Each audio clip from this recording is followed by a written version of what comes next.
અમારી શાળામાં અમે આજે આ એક પ્રવૃત્તિ કરી જે વેસ્ટ પેપર મેનેજમેન્ટ પણ છે અને વ્યવસાયિક શિક્ષણનો એક ભાગ પણ છે.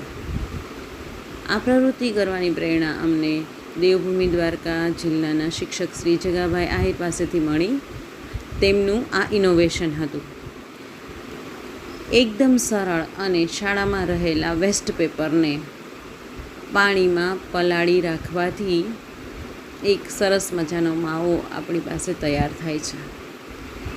જે માવામાંથી આપણે કોઈ પણ શેપની આપણી પાસે જે અવેલેબલ હોય તે વસ્તુમાં તેને ઢાળી અને જુદા જુદા શેપમાં પાપડની જેમ સાદા કપડામાં સૂકવવાથી નવી ડ્રોઈંગ શીટ તૈયાર થાય છે. અહીં અમે ઘઉં ચાળવાનો હવાલો આવે છે તેની જાળી ઉપયોગમાં લીધેલી છે અને તેમાં આ કાગળનો માવો તૈયાર કર્યો હોય તે લઈ અને વધારાનું પાણી છે એ નિતારી લઈ અને આવી રીતે કરવાથી પાપડની જેમ એ આમાંથી છૂટું પડી જાય છે અને સરસ મજાના બીજે દિવસે પેપર છે એ સુકાઈને તૈયાર થાય છે. અને જે આ પેપર છે એ સુકાવાથી એકદમ નવી ડ્રોઈંગ શીટ તૈયાર થાય છે.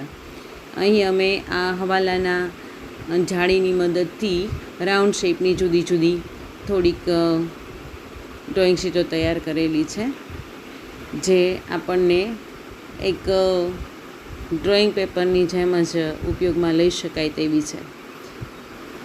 જે બાળકો છે તે આવી તૈયાર થયેલી ડ્રોઈંગ શીટ એમાં પોતાને મનગમતા ચિત્રો દોરી શકે, કુદરતી દૃશ્ય દોરી શકે, દિવાલમાં એક સરસ મજાના શોપીસ તરીકે રાખી શકાય, વર્ગ ડેકોરેશનમાં ઉપયોગમાં લઈ શકાય, આવા મણકા તૈયાર કરી શકાય અને જો બાળકને રસ હોય તો પોતાને મનપસંદ કોઈ પ્રતિકૃતિ તૈયાર કરી શકે અને સુકાઈ જવાથી તે સરસ મજાનું જે શેપ બનાવ્યું હોય તે બને છે.